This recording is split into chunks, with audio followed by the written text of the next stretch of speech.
Welcome to SCORE's event on economic development in the area. This is Wednesday, January 27th. The program is presented live at Window World of Youngstown and on Zoom.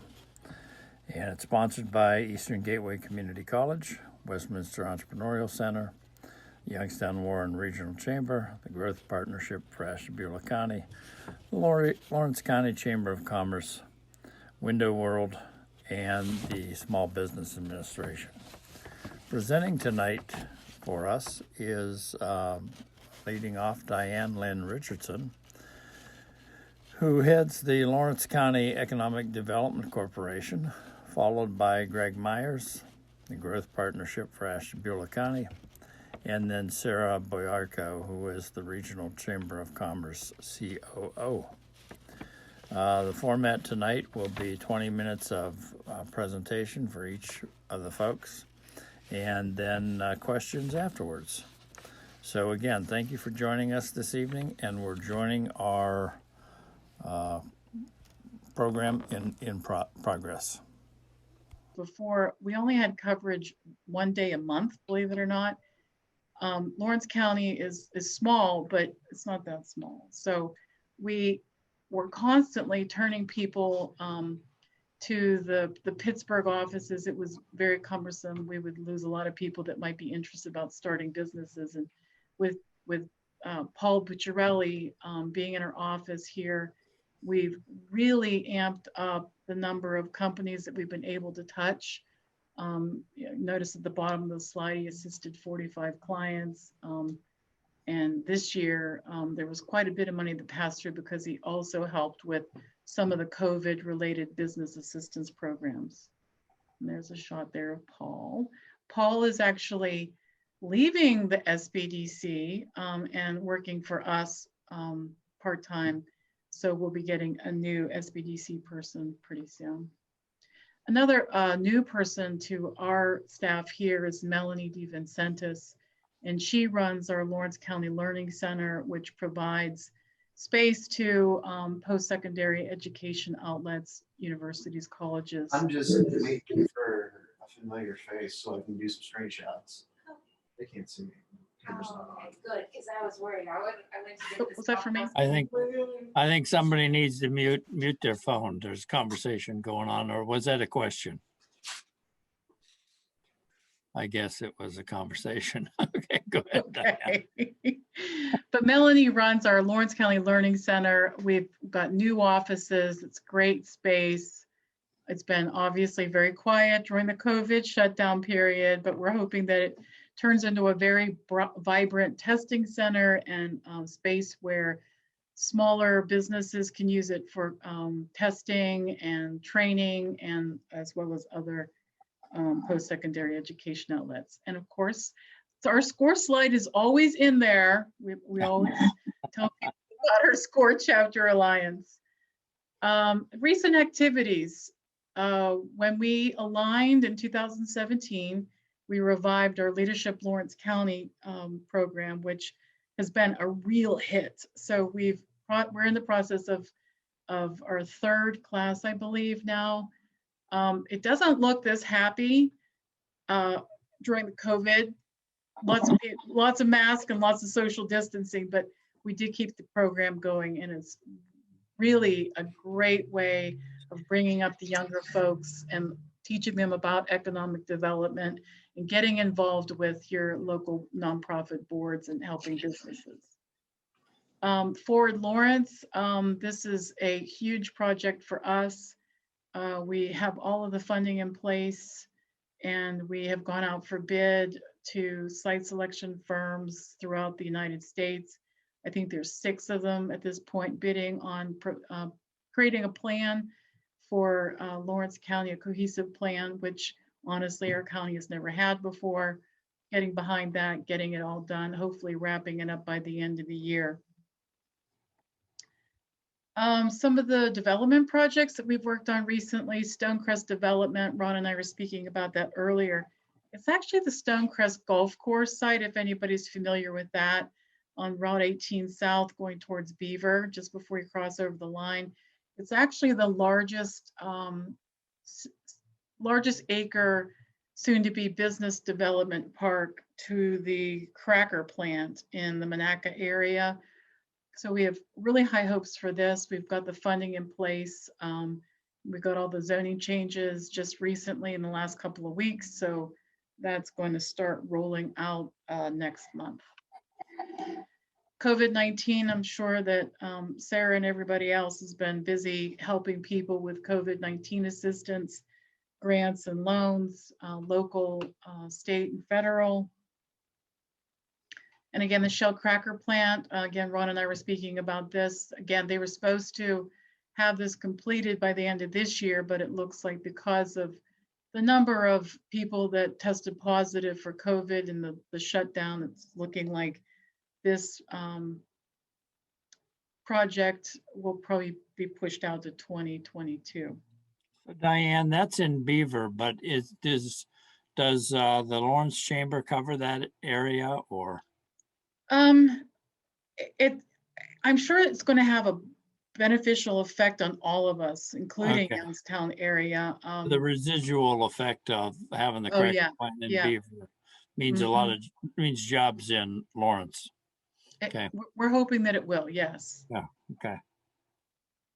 And if you've gone past that site, it's really an awesome view, especially at nighttime, all the lights, and it looks like it's ready to go, but obviously it's Oh, it's another year or so. amazing. It's amazing. And one of the great sights is when you're coming back into the Pittsburgh airport, you actually Yeah, from fly the over air. it and you Yeah. get a great view of it. It's Yeah. massive. Yeah, it's amazing how it went from this flat site to built up as it is with the ramps going down to the river for the barges. It's really amazing. Right. A company that we have here, one of our, I want to say our larger employers, Steelite International, they manufacture tableware for globally.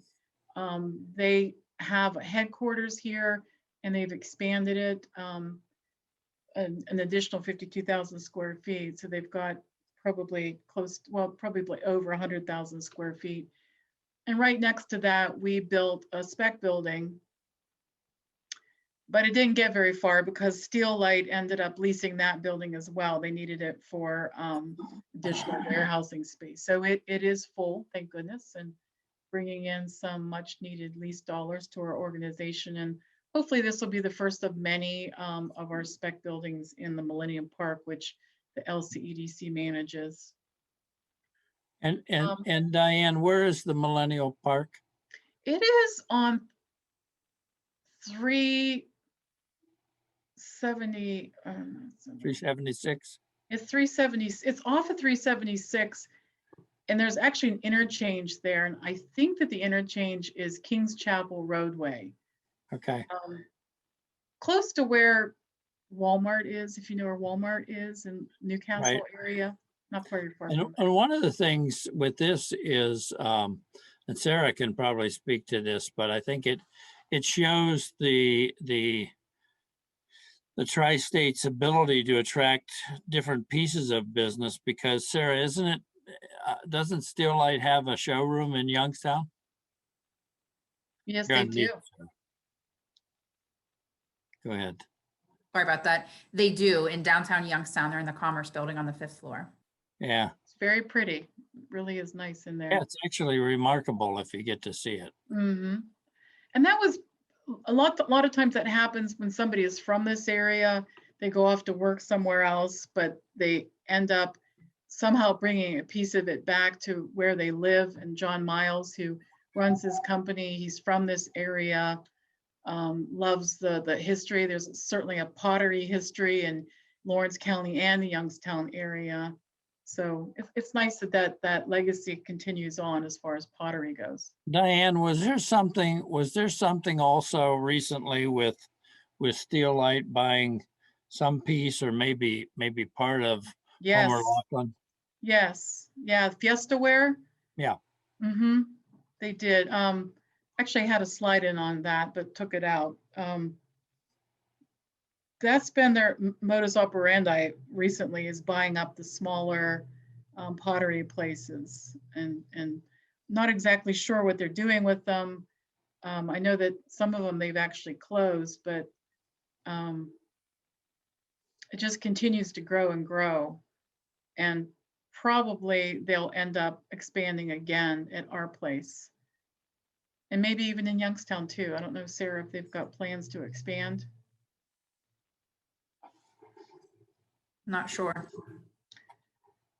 Elwood Group is probably our largest industrial employer in Lawrence County, and they completed in the city of Newcastle over 100,000 square foot remelt operation here. And for the students that are on the call from Westminster or Eastern Gateway, Elwood is one of the, in my mind, one of the gems of the companies that are here that we'll expose you to tonight. It's just a great organization, and they do some really unique stuff. And it's all large manufacturing and casting. So It's just huge. unbelievable. It's aerospace. They make the drive shafts, I think, for cruise ships. I mean, they're huge pieces. Yeah. In this area, very much like Youngstown, we have an industrial legacy that has its negative effects. I think we're about on our 6th EPA brownfield grant that we've recently closed out. And this one was, again, you can see the piles of China. This was a former Shenango, China site that we assessed with our last round of grant funding.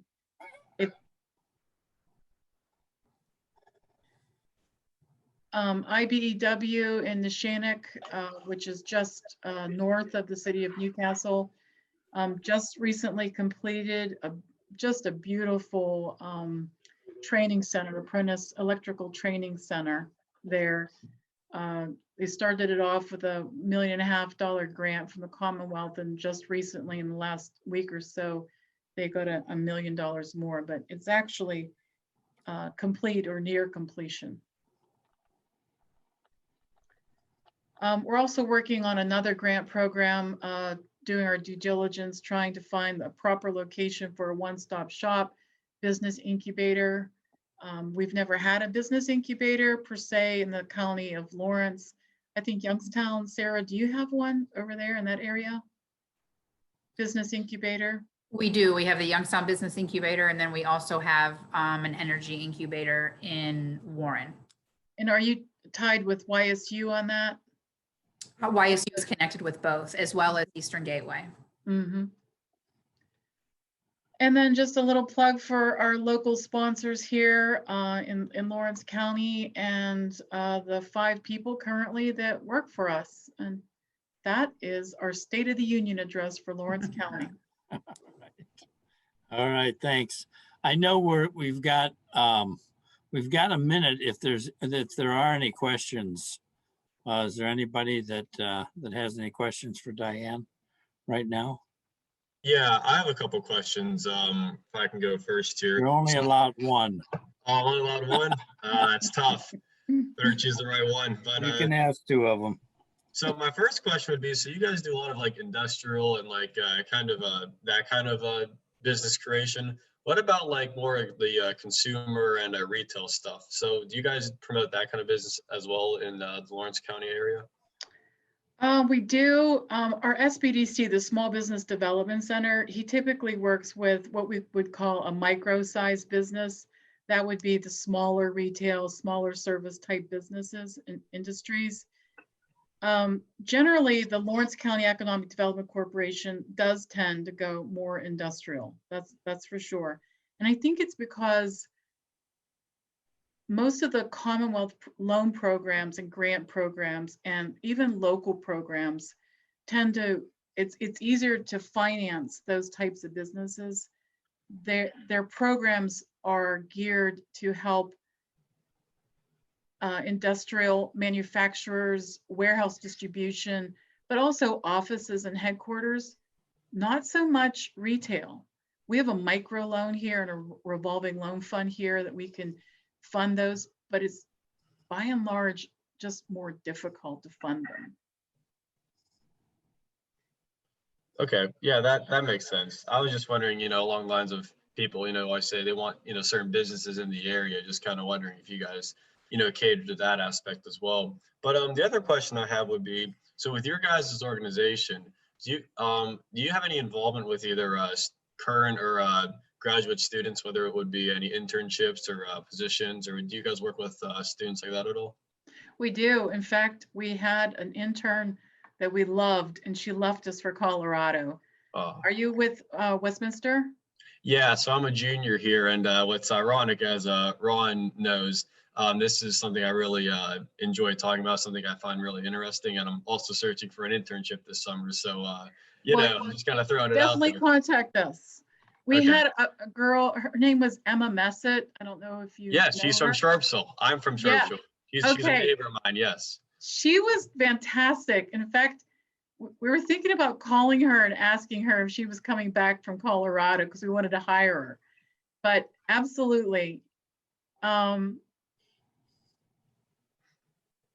know it's inappropriate, but let me give you my phone number here. Just call tomorrow, okay? It's Okay, yeah. 724-658-1488. That's Awesome. not I will hook you up inappropriate. with our CEO and we're gonna get you in here. Awesome. Well, I appreciate it. Thank you very much, Diane. you. Thank you. Okay. Sean, anything else? No, I think that answers everything on my end. I don't know if anyone else has anything. Okay, good. Anybody else? Going once, going twice, going 3 times. So, hey, Diane, All it right, was a thank great you. presentation. Thank you very much for presenting. I mean, there's no way to keep track of all the stuff that's going on in the area. And there is some really dynamic stuff. There is, and I think my boss has joined us. So if you have any other questions after I leave, he'll be glad to answer them. Oh, who's your boss? Is that Alex down Is there in the Alex corner? on? Alex. Yeah, I'm here with the There little he man. is. Oh, hey. Hi, Alex. How you doing? Good, sir. Good, good. All right. Well, All right. we'll put Alex on the spot. All right, thank you, everyone. Thanks, Diane. And we'll be Appreciate talking it. to you, Sean. All right, bye-bye. Thanks. Greg Myers is up next. Greg is head of the growth partnership for Ashtabula County. And even though we don't at SCORE necessarily cover Ashtabula County, I'm doing a lot of work in Ashtabula County. And there's some really interesting stuff going on in Ashtabula County. And I started a business. We're doing a turnaround at Iton Industries in Ashtabula. And we started a business called Cerberus Safety Products. So, Greg, you probably don't even know about that. But anyhow, Greg, I turn the screen over to you. All right. Well, thanks so much, Ron. I'm going to share my screen here too. Make sure I find the right presentation. All right, everyone did that? Yeah, it's good. All right, let me go to the presentation mode here. The slideshow mode. There we go. All right. Well, you know, it's really interesting. I'm going to talk a little bit about some of the issues that we face and opportunities and challenges. And Sean's question, you know, as a junior, I'm assuming he's a junior in high school, in the No, issues he's a junior at Westminster. Oh, gotcha. So He's an old timer. He is, right. But the question around workforce and connecting with young people for career opportunities is something I'm going to touch on a little bit after I talk about some of the projects. But Ron, I'm going to task you with one thing, and Sarah knows because she's been around me enough, is, you know, when I get talking, I can get going and I can get down a rabbit hole once in a while on some of these things. So 20 minutes can disappear in a hurry with me. So if you want to give me a warning. We'll prod you along. Well, I certainly appreciate the opportunity to participate tonight, and I do seem like I am a bit of the outlier here. And just for everybody, I threw in this map really quick. So Ashtabula County is in the far northeast corner of Ohio. We're the largest county in the state by land mass, and we're have a lot of connection actually with Lawrence County and with the Youngstown region. And the fun part about this is there is a lot of synergy, economic synergy, workforce synergy between all of us. So even though I'm, probably a couple hour drive to the north, not quite from Lawrence, there is a lot of connection here. So again, appreciate the opportunity to be here. So the Growth Partnership is the regional or the countywide economic development organization for Ashtabula County. So in short, our responsibility is to work with our existing businesses to assist them really with whatever they might need to help them grow and be successful. So for us, it's a matter of helping them create and sustain jobs and drive tax revenue for our communities, our local communities in the county. And our other responsibility is to work to attract new investment and new companies into the county. We are a two-person shop, so oftentimes we have to rely on leveraging partnerships with outside organizations, and we certainly do that with Sarah's group, and so we interact a lot in terms of trying to help grow economic opportunities and leverage our collective benefits for economic development. So I'm going to give you a quick snapshot of Ashtabula County economic snapshot. So we're just under 100,000 in population. So relatively rural. The northern part of our county is our population and business center, and the southern part of the county is agricultural. We have a labor force of about 43,000 people. And so labor force would include, just for those that labor force is somewhat of a economic technical term, I guess, that would include both people employed as well as looking for employment opportunities, and that's civilian labor force. So that wouldn't include anybody in say the military, as an example. We have just under 2,000 private businesses that employ about 26,000 people. Of our population, there's about 42,334 employed persons. Part of that economic activity that we talk about is we actually lose about half of our civilian labor force each day to neighboring counties that are going to work in opportunities outside of our county. And we actually attract probably about 7,000 people from neighboring counties in each day to come work in local businesses. Our current unemployment rate has taken a dramatic dip back down to about 5.6%. So we have about 2,400 people that are unemployed. Average commute time is about 25 and a half, and I think that 25 and a half minutes. And that speaks to some of the outside commuting that we see. And we're about a $2.8 billion county economy from a GDP perspective. Some of our key economic development strengths I've highlighted here on the transportation side. So we have two deep water ports on Lake Erie. Why that's important is those can accept fully loaded lake freighters. We were in Ashtabula County, both of our ports. There's a port in the city of Conneaut and one in the city of Ashtabula. Historically, they brought iron ore in for the production of steel, and they exported coal. The use of those ports has changed quite a bit. They're built to handle probably 50 to 60 million tons a year. And historically they did, again, with inbound core or inbound iron ore, aggregates, things like that, and exporting coal. The coal market obviously has essentially gone away. And so now those ports are probably transporting somewhere to 8 to 10 million tons a year. We talk about synergy and regional synergy. Just a quick backstory on the Port of Conneaut. It was actually built by Andrew Carnegie as part of his integrated steel production process.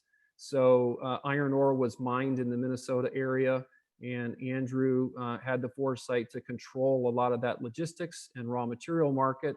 So he built the port in Conneaut, as a place to receive iron ore that was then put on a train, a short line railroad called the Bessemer Lake Erie Railroad.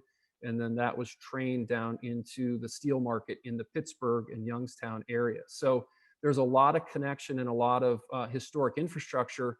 Quite honestly, as I'd mentioned now, that's somewhat underutilized, and that represents a tremendous opportunity as we move forward, particularly as we see new investments in things like the Shell cracker plant and others. We think that creates opportunity for us to leverage in different ways some of the historic infrastructure.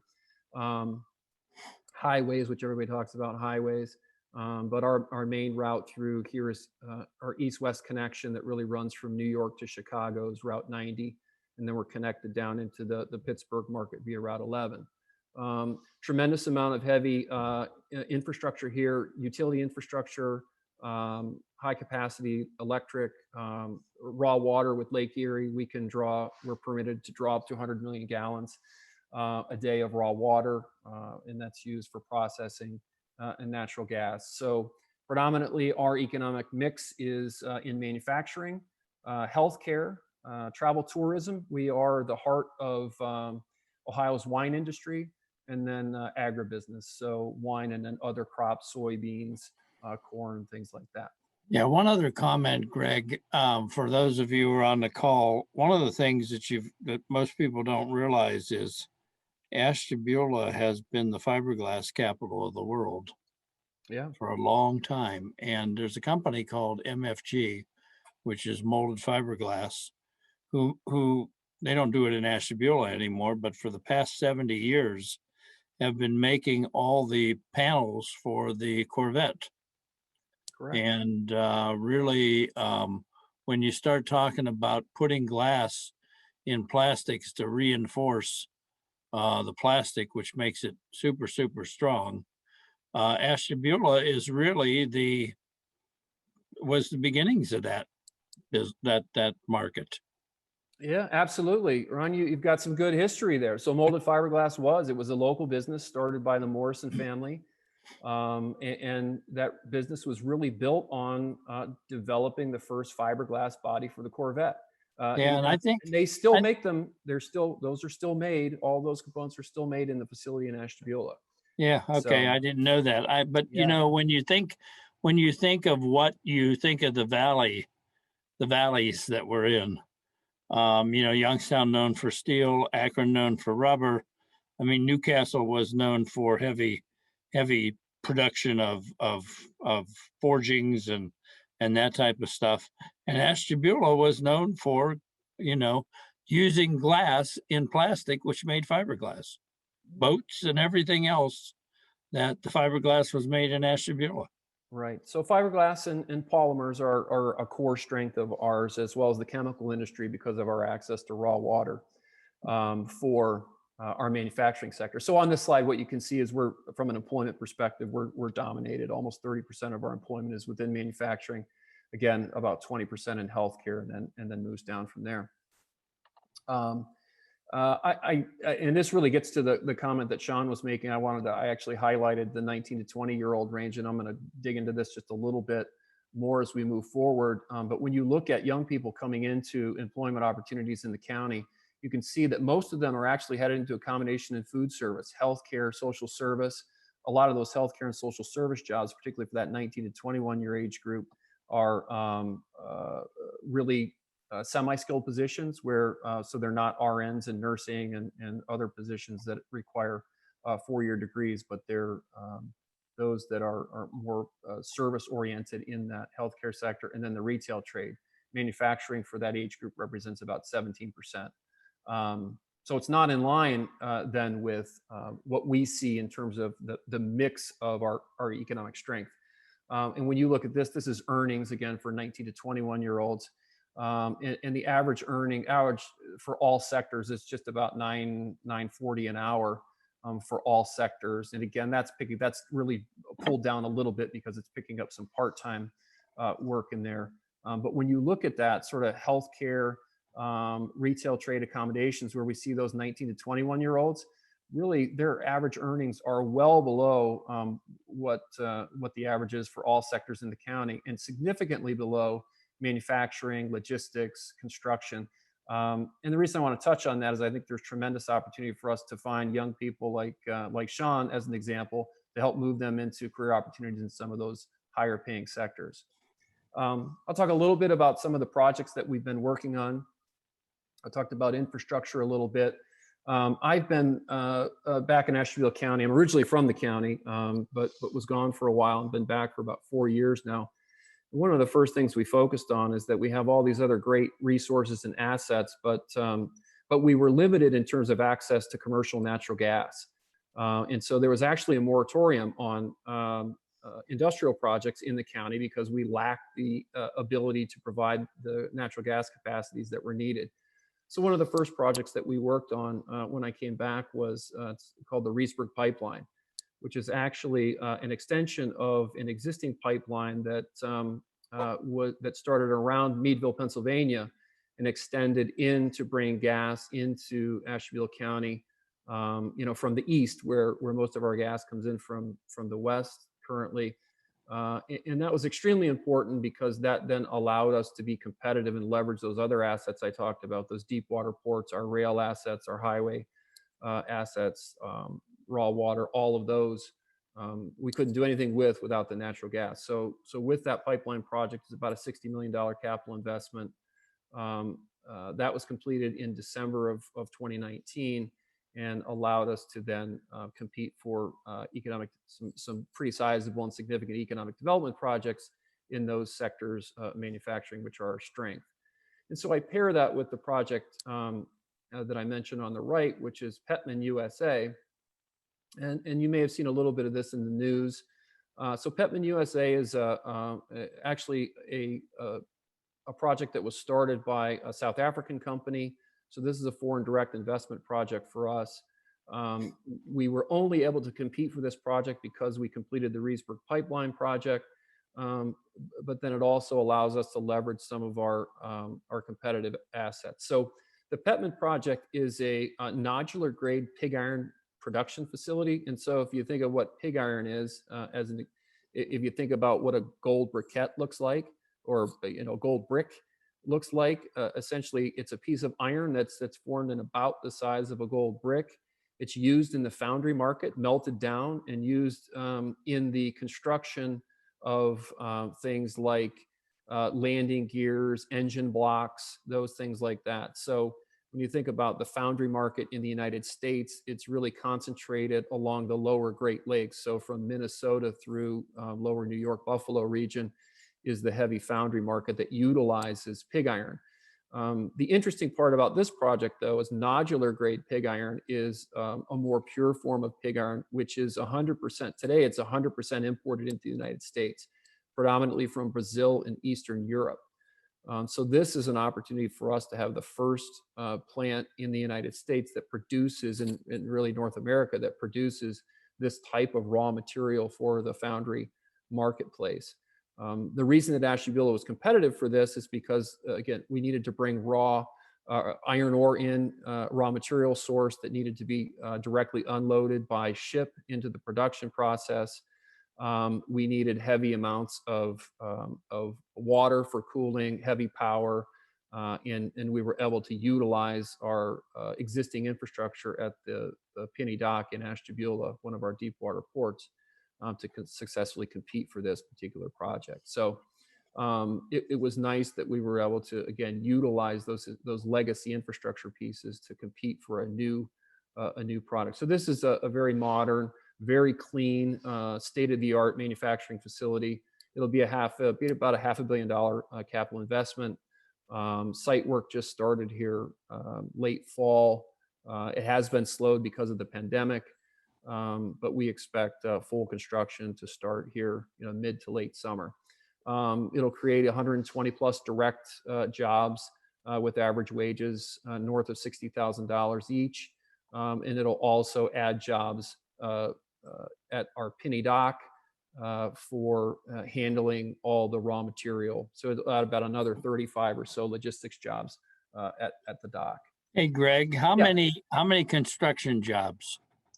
Do you know? Well, we market it as I think 600 construction jobs, but the reality is a project of that size in manufacturing, it's probably going to be more towards 800 construction jobs that Yeah. it'll take to do that.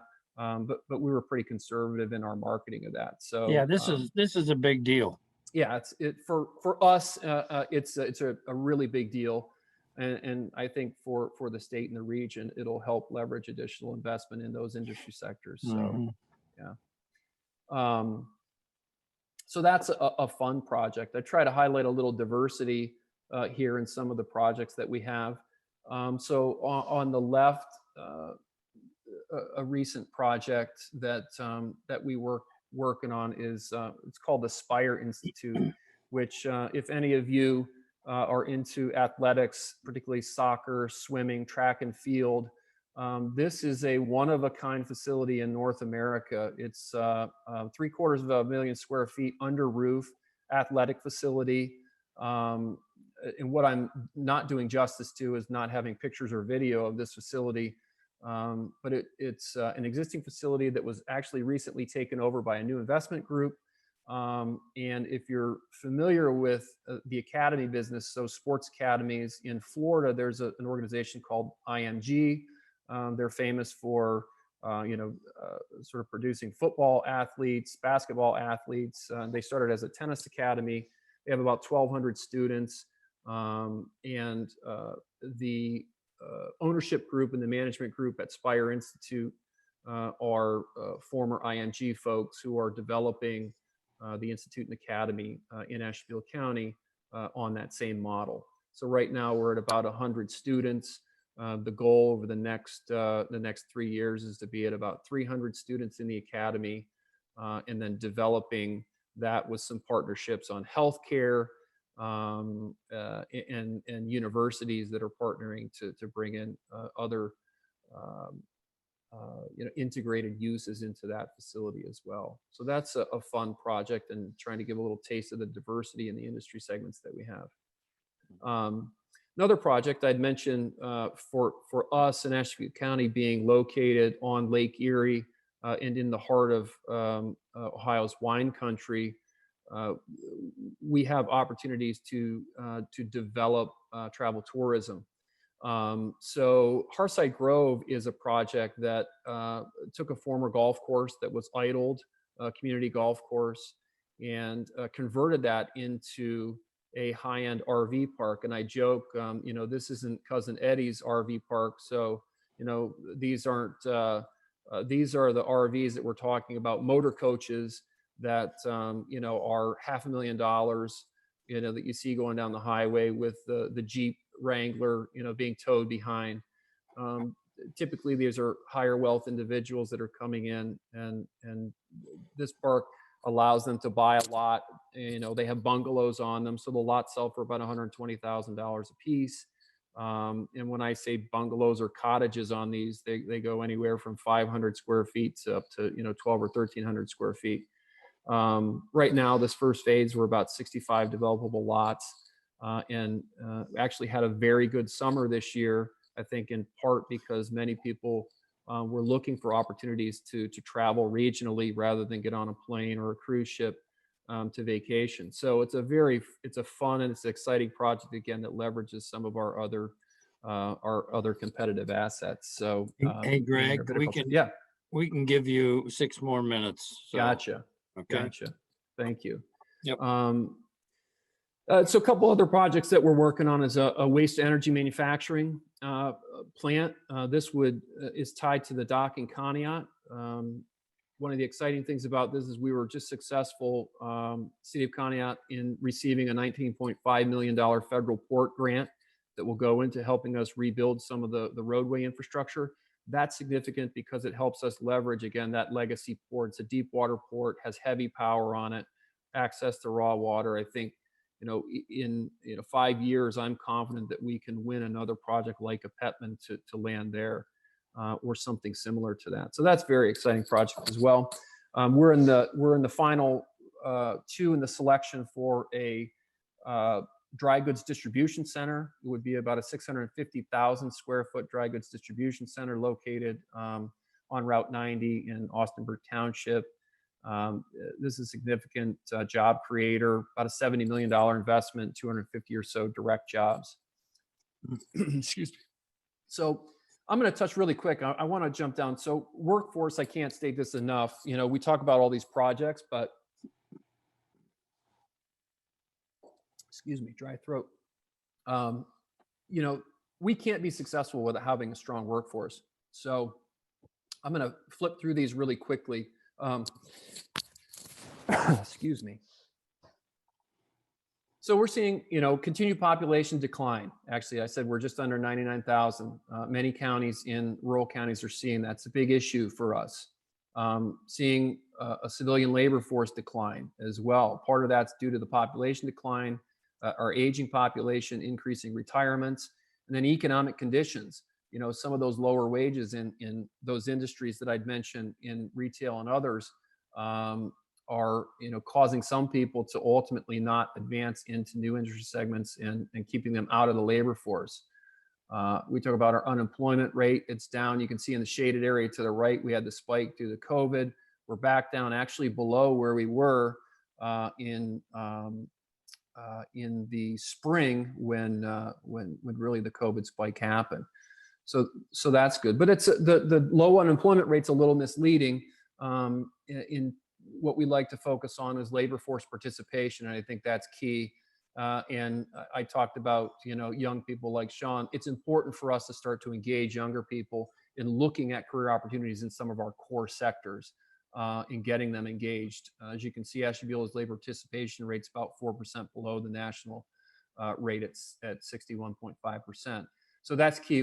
We need to do a better job of making sure that we're engaging young people about career opportunities. It's putting stress on our businesses. I jokingly put a couple of these slides in here, you know, but it really does create an issue for us in making sure that we have quality skilled workforce for meeting the needs of our existing and new companies.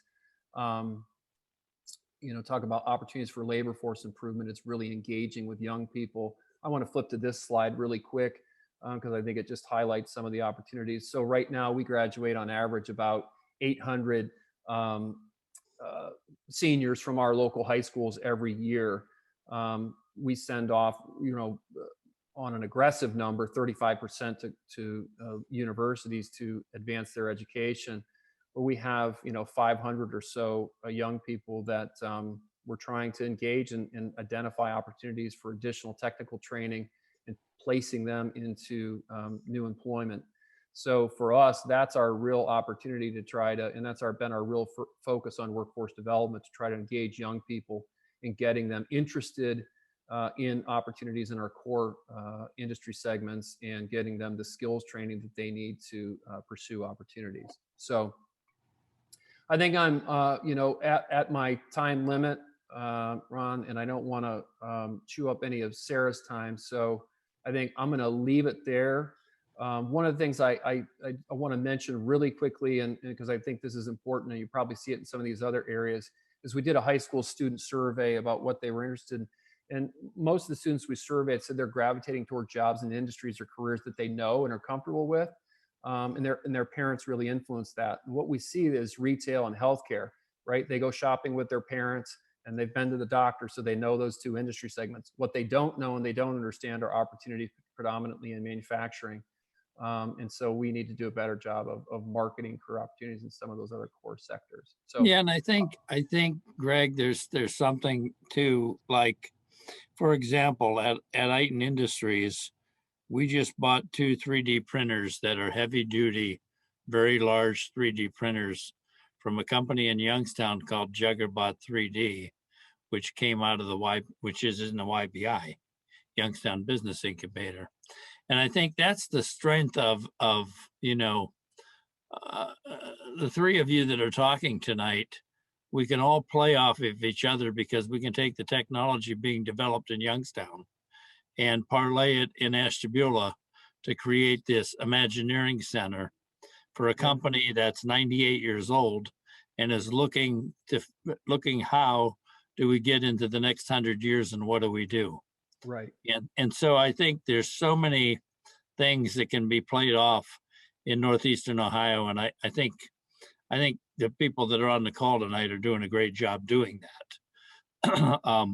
But I think I want people to understand how this all comes together, because it's actually, you know, I want to say it's magic, but it's not magic. It's a bunch of hard work. It is. It is. Yeah. So thank you, Greg. Are you going to hang around Oh, yeah. for Yeah. questions? Okay, Yeah, great. absolutely. Okay, Thanks. Sarah Boyarko is, I think you're VP of the chamber, right? Vice President? I think so. The Chief Operating Officer. Oh, okay, COO Yep. of the regional chamber, and Sarah's going to probably wow you with some of the stuff she's got cooking. So go ahead, Sarah. Okay, thank you. So I'm going to share a screen as well.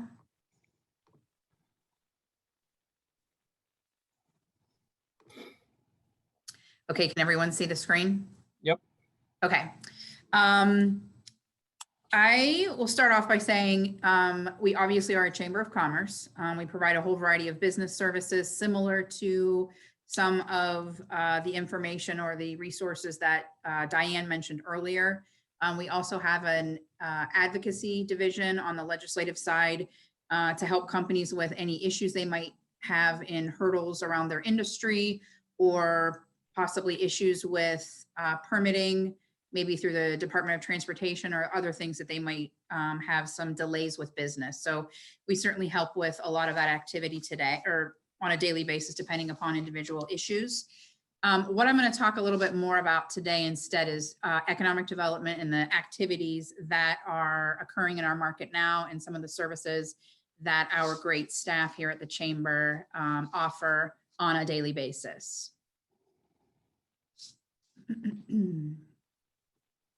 So the general idea of economic development for our organization, and we do cover the 2-county area, Mahoning and Trumbull, for Northeast Ohio. We are the lead economic development entity and the county administrator for Jobs Ohio. I would say the easiest way to think about it is we work on projects from start to finish. Some of the work that my peers do, as well as, you know, Greg has experience in his former career before returning back to Northeast Ohio. We work on site selection. We offer lists of properties that meet companies' criteria. And we also offer confidential property tours in partnership with our broker community here in the 2 counties. Incentive coordination that goes along with the potential investment that we're trying to attract, or working with the companies locally that are expanding. And along with that, oftentimes comes a request for information that many economic developers are used to completing throughout this process. And that might involve a lengthy amount of research in areas of demographics, as an example, workforce data, average wages, community information. It's really very much customized based on each individual request and each individual company for a whole variety of reasons. But to wrap that up, the retention and expansion of local businesses and the attraction of new investment is what our department concentrates on a daily basis. Some of the information I just mentioned around access to land and buildings. As you can imagine, if a company's looking at a market and they're considering a fairly large footprint, and it's a less of a unique type building. So if they're looking for 100,000 square feet, I mean, there's millions of those across the US, again, depending upon what they're looking at. You know, we have a really good understanding, and I certainly can't take credit for that today. Shay McMillan on our team manages that process, and he does a fabulous job. He's the one that puts all that together based on the company's needs. We talked a little bit about, again, that resource coordination and strategic information that we compile and package all of that into some information that a company might be looking at. So in looking at our 2020 completed projects, we've got some fairly significant numbers here. We were able to either manage or support 22 individual projects in our market that are announcements, mostly by private companies that are either growing locally or they're coming to our market with a new project. All of those collectively equal a little bit more than $2.8 billion of overall investment in real estate and machinery and equipment relative to each of their individual processes. And they are all in the next 3 years committing to creating over 3,000 jobs associated with those specific announcements and that investment. It's been a pretty crazy couple years, not only because COVID and some of the other things we're dealing with, but we actually have had some pretty significant activity relative to electric vehicles, and we'll talk about that a little bit more. But when we look at some of these larger investments, these aren't things that any of us typically see on an annual basis or more than one in a year. So it's been a little bit more active than normal when it comes to the larger dollar amounts of investment for us. It would normally be, anywhere from 7 to 10 years that we might see an investment of some of these sizes. So we're certainly excited about that. We talked a lot about workforce. So when we look at an additional 3,000 jobs, and this does not include what we've got on our pending list, there's a lot of work going on with our educational institutions and the peer educators in our market to make sure that we have the available workforce to meet their needs. As you can imagine, as I mentioned previously, that is part of the attraction process or the expansion process. So we really do have to make the case up front that we can help to support their needs and not creating a greater issue. So one of the, what I thought I would do too is just highlight a few projects in a few different industries to show the diversification of the market as well as the work that we do. Ultium Cells was recently announced, and they're probably, I would say, between maybe 80 and 85% fully enclosed for their construction. They are a joint venture between General Motors and LG Chem. They are going to be manufacturing in this rendering, manufacturing a, battery cells for electric vehicles. So this facility will be, when it's finished, this first phase, 2.7 million square feet, and they are looking to hire more than 1,100 personnel at this location. They have begun the hiring process, so we're very excited that that's occurring. And this total investment for this facility, as well as the machinery and equipment, is estimated at $2.3 billion in itself. So you can see where a lot of our, or a significant amount of our total investment came from this specific facility. So for this process, the chamber supported General Motors and LG Chem with the site selection process alongside their consultants, as well as the coordination of a handful of their local and regional resources or incentives. And then we're also helping them to explore additional challenges and opportunities related to available workforce, their supply chain, transportation, and utilities, some of which has already been out in the media and some of which is sort of behind the scenes. One of the things I do want to mention, because there is a pretty significant amount of confusion in and outside of our market. So this facility is a brand new facility and it is under construction. As we all are aware, General Motors did have a assembly plant, which happens to be right next door to this facility, that they sold to Lordstown Motors. They are two separate investments. General Motors does have an investment role in Lordstown Motors, but these are two separate investments. One will be manufacturing the actual electric pickup trucks to be used for utility purposes, as well as we are, all keeping our fingers crossed that Lordstown Motors will get the Postal Service contract, but that's, still yet to be announced. But we just want to make sure that there's a little bit of clarity around what is going on in each one of those facilities, and just to sort of make it, general in layman's terms there. But again, Ultium, we're very excited about the opportunity. And as I mentioned, they have begun that hiring process.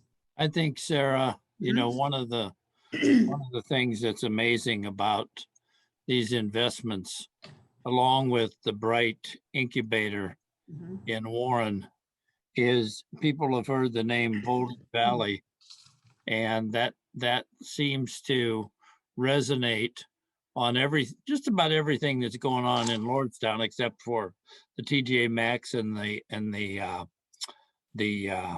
power, the power plant. I mean, yeah. But it's really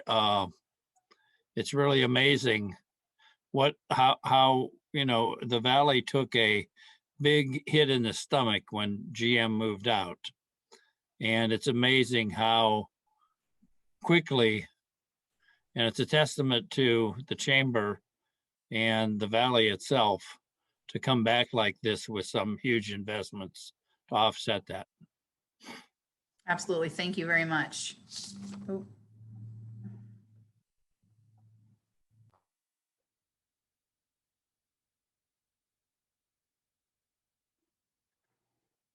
Sarah, somehow I think we lost your voice. Yep, nope, I'm here. I apologize. I have to keep clearing my throat. I'm having a little bit of a tickle today. So of course it would happen today that I have a presentation. Thank you for your comments, Ron. I appreciate that. And we are Absolutely. a lot of these things are happening. So another one that we were able to recently secure in our market, this was an attraction project, M&M Industries. They actually manufacture plastic pails. So for any of you out there listening that might have be buying things in bulk like chemicals for pools or possibly cat litter, and they come in a big plastic container, big plastic bin with a handle on them. That's just a couple of the products that they manufacture. They recently made in a $37 million investment here in our market, or began that investment, and they will be creating 106 new jobs. This facility actually is directly across the street from the Ultium plant construction, and it's a former supplier of General Motors at the assembly plant. It was Magna Seating. So great reuse of the property. It's a beautiful property in the industrial sense, and we knew that it would get scooped up very quickly. So M&M has started their project. I was out there today, and they have begun to do some things in the building and on site. So what we're looking at here is, again, that $37 million investment. This is the fourth location for this company. They have two other locations, and they're headquartered in Tennessee. And then they have a third location in Arizona. So we're excited about the fact that they're continuing to invest, and it's a strong company, and that they've selected our community. One additional reuse that's really exciting too, not only the fact that it was once a supportive property for General Motors, but also the Norfolk Southern rail line. So just a handful of years ago, Norfolk Southern was talking about closing this line and no longer investing in it. So again, perfect use of the dollars that they put into that line, and we were able to get them some grant dollars to support their investment. So every once in a while, every so often we get something that's a good story based on the outcome of work we did previously. So that's an exciting opportunity for us. The chamber worked on the incentive coordination, and then we obviously continue to be a resource and supported them throughout the approval process for those incentives. Hey, Sarah, may I jump in real quick? I want to just point out for the group why a project like this is so important that the Youngstown Warren Chamber is doing. We have a company called Grand River Rubber and Plastics in Ashtabula County, and they make the gaskets that go into a lot of the plastic pail industry. So any containers that are made for plastic, and creates an opportunity for them to expand their business with a new investment by a company like M&M that's coming into the area. So I just want to point out for everybody, there's a lot of interplay and synergy between projects that go on within the region. So there's a lot of spin-off and ripple benefits that happen in here. So I just wanted to mention that because that's an exciting one for us as well. That's great. Thank you for sharing that, Greg. And I think it just goes to show the importance of the fact that all of us continue to communicate, and we can make sure that everyone's aware of what's going on. So we're utilizing each other's resources and strengthening those supply chains in our markets. Okay, so looking at the next one. So another example of a project that we worked on this year is Penguin City Brewing. So I don't know if anyone I'm sure most everyone on the phone has probably heard of and or had Penguin City beer. It's delicious. They have recently acquired the former Republic warehouse in downtown Youngstown. And they are going to be investing in this facility, a brand new brewery and a tavern that will be open to the public. So it's a really cool layout. So when you walk in the front door, you're going to have, an eatery and access to all of the different kinds of beers they have. And there's will be a huge glass wall where you can actually see all the functioning portion of the brewery where they're manufacturing their beer. So this is a major part of the downtown Youngstown revitalization. It's a really nice opportunity and privately owned, and they're very excited about the work that they're doing, as well as taking, again, another industrial building in our market that and recreating the use of it. They're spending about $3.5 million, and they're committed to hiring 38 people. So it's an exciting opportunity, and again, shows a little diversification in our market, as well as the diversification of the services that we offer. Hey, Sarah, is this in the same building that the flea is in, or is that another? It's building? right, it's next door. Okay. It's right near there. So I brought up the Western Reserve Transit Authority because Greg talked a little bit about workforce, and for us, this has been a need in our market, and we're actually working to coordinate some things with the Transit Authority. And we just a few years ago began supporting their efforts with a survey process. So we are out, and I'll talk a little bit more about our BR&E visits with the companies that we have in our market, but access to public transportation is vitally important to securing many of these investments, as well as obviously supporting the residents in our community and making sure they can get to work. So one of the things is expanding routes. We had heard, and if you're familiar with our footprint, for many years in the North Jackson Township area near Bailey Road and Route 76, that the companies there needed a bus route. Their employees needed it. It wasn't a massive need, but still a need, because what happens is many of their workers maybe will drive together. So one person has a car and a handful of folks drive together. Well, if something happens to that car or the driver's sick that day, then no one in the car is getting to work.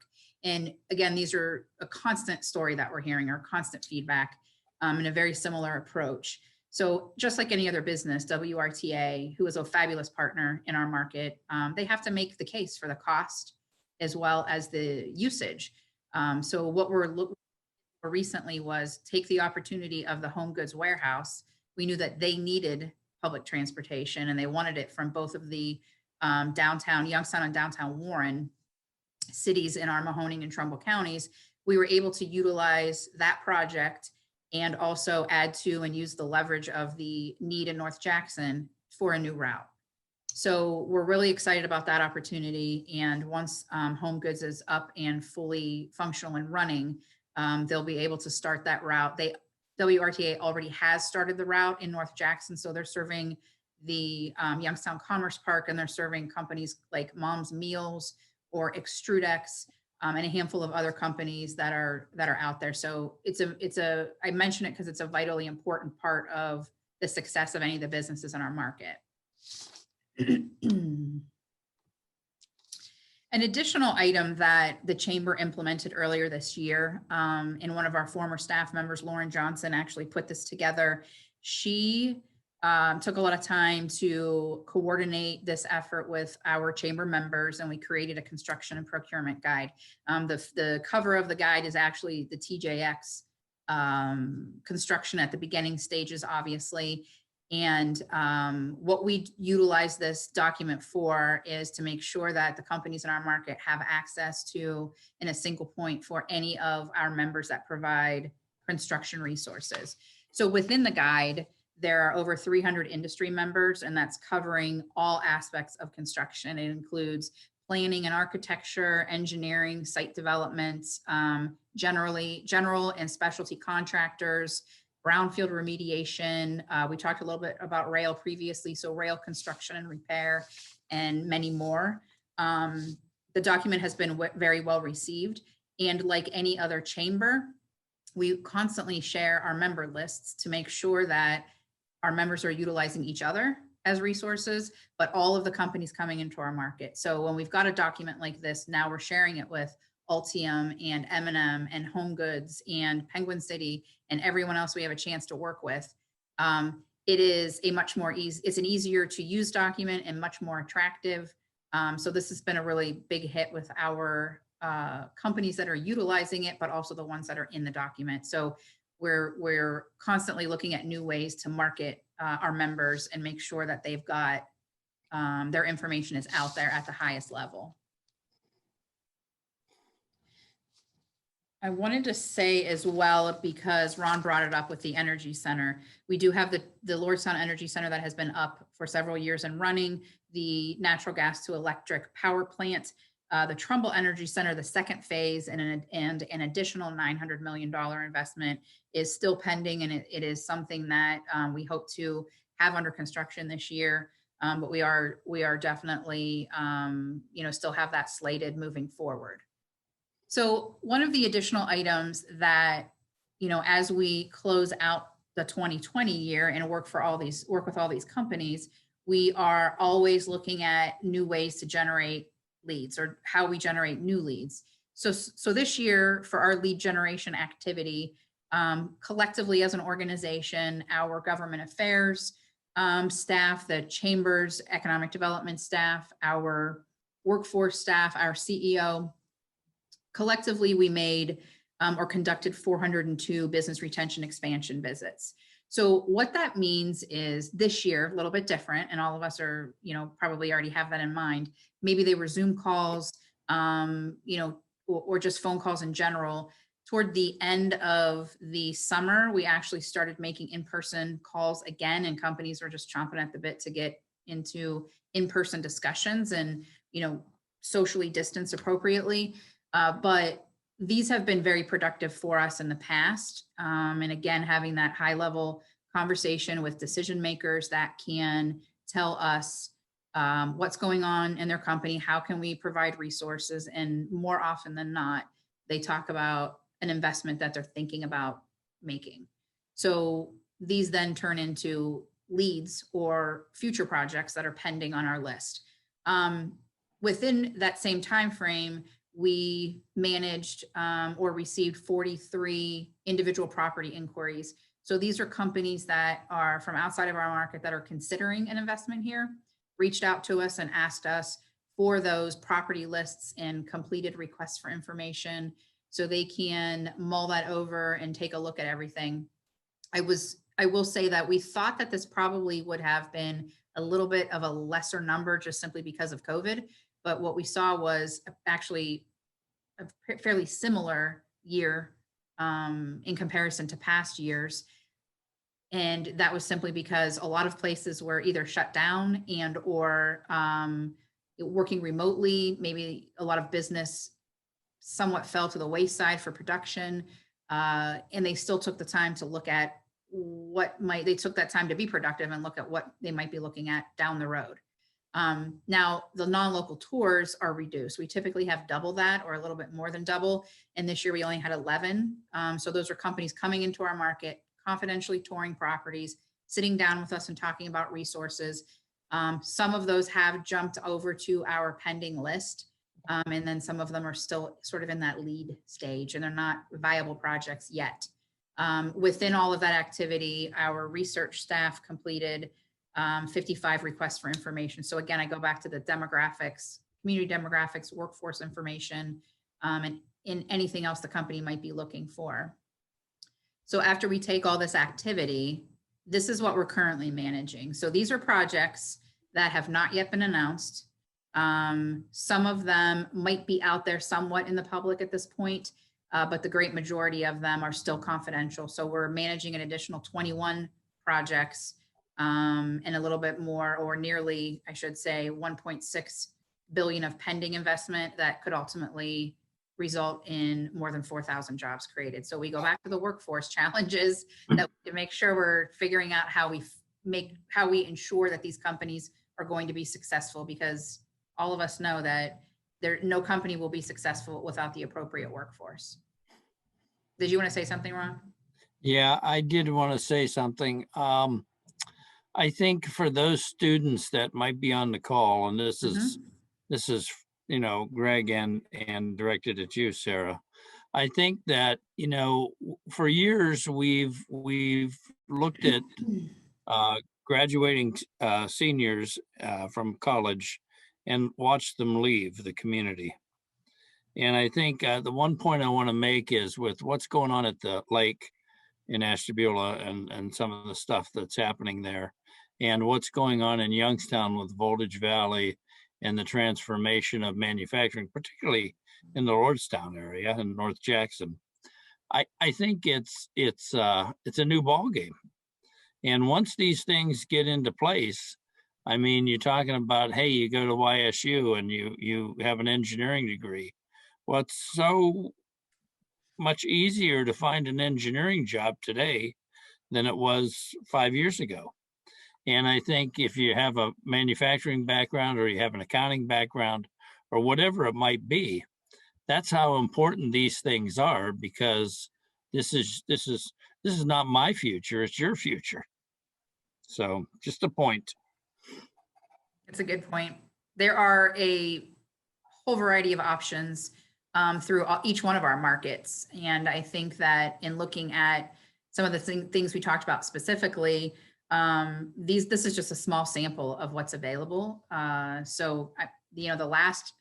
My last slide here is my contact information. So if you need connected with any of these companies for workforce opportunities for anyone that's on the call, I would be happy to connect you with the right people or share their specific hiring process to make sure you can explore what's out there and see where it's a good fit for you. But that's all I have today. So I don't know if anyone has questions. I know, obviously Greg's here for questions as well. Yeah, are there any questions for either Greg or Sarah? Yeah, I actually had a question for, this can go for both you guys. So I know you guys are talking about you're building on or working with distribution centers, and I wasn't sure if you said Kansas City or Norfolk Southern Railroad, but are your organizations directly involved in either shipping or, shipping things one way or another? Go ahead, Greg. I'll go. Well, yeah. So for us, we're not directly involved in shipping. Where we are involved, when I say directly, we're not involved in the actual moving of the product itself. But where we are involved is making sure that we're engaging with our companies to invest in the infrastructure, to work with the logistics partners. So whether it's the railroad operators or long haul carriers or what, to make sure that we have the services, the logistics services available for our companies to meet their logistics needs. So that's how we get involved with them. And that, again, could making sure that we have the right service type here. So whether that's having short line rail operators that connect in with class 1 operators that can connect to the coast and provide international transit opportunities, or whether that's having trucking resources and warehousing resources here to meet our company's needs. So we get involved in making sure that infrastructure, both from whether it's port, rail, highway, and then even the warehousing infrastructure, is here to meet our company's needs. So I would agree with everything that Greg says with regard to resources or services that we can either provide or put companies directly in touch with. But I think it's probably pretty much a duplicate on that side of things for us. I want to say one additional item that I think is somewhat unique, but at least for our market, Shay Macmillan on our team, the gentleman that I mentioned that manages the site inventory, and then he also manages many of the projects, or did manage many of the projects this year that we saw as successes. I want to say beginning in maybe late 2018, my timing might not be correct, but he in 2019 worked with our county commissioners and several of our peer economic development or community development organizations and created the Mahoning Valley Rail Commission. So it covers the two areas of Mahoning and Trumbull counties. And what it's done is identified all of the rail lines in our market. Again, with all of the specific providers that, Greg mentioned, mainline or short line, and anyone that actually maybe is doing the repair as well as the movement of rail cars. We were able to identify all of those resources and ensure that we've got a good understanding of the current condition, the current status of all of those rail lines, because that certainly is impactful to the value of our real estate in our market, especially on the industrial side. And I think it's very important that we maintain as much of that as we can. in an effort to ensure that our industrial customers or the potential of industrial customers is there. We unfortunately have around 1,200 acre property in our market that was a former steel mill location, and this is collective acreage. There's a green field and a brown field that are separated, and naturally not every single ounce or every single acre on any property is usable in totality, but that just is the general footprint. The CSX rail line was closed and it was abandoned, and it's currently being removed. That was a devastating issue for us, or a devastating announcement for us. And as a result of that, we knew that we needed to do a better job of having a good understanding of what's going on around the community, because that makes that property that much less attractive. And companies want to have the option. So previously it was Norfolk Southern and CSX, and now it's only Norfolk Southern. So it's great that it still is accessible for Norfolk Southern, but it's even better for a company if they have access to both. So that's one additional item as well. Okay, yeah, no, that's really helpful. The only reason I asked is because I don't know, how much you're involved in that aspect of the business, or how much, you can assist other companies with that part of it. But for myself, last year working with a logistics company, I kind of know the area a lot, and especially being from this area, like, helping out other companies with their logistical needs or whatever is something it's another thing that interests me, and that's another thing that I'd like to do as well. So that's why I was asking.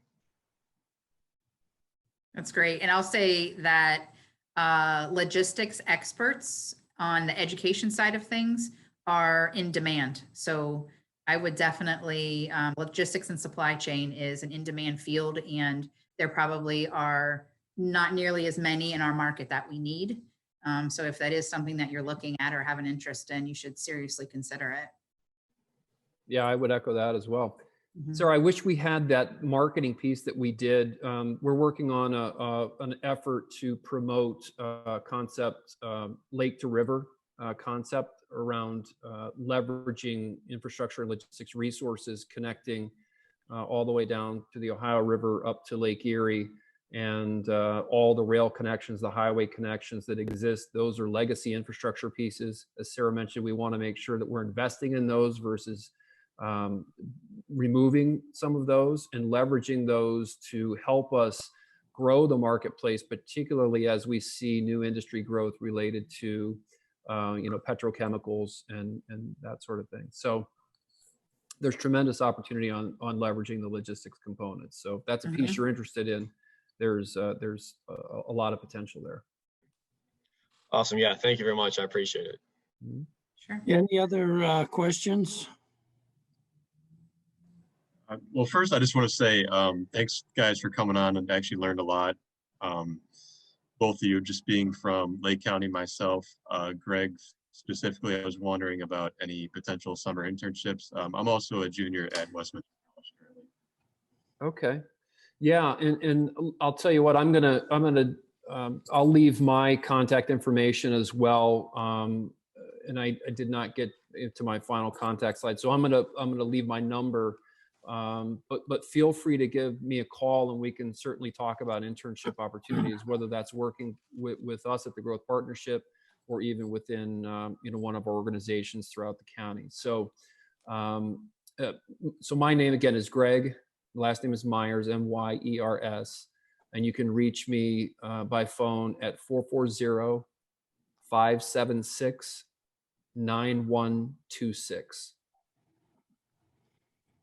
And if you live in Lake County, did you say? Yes. Which is right next to Ashtabula County. Mm-hmm.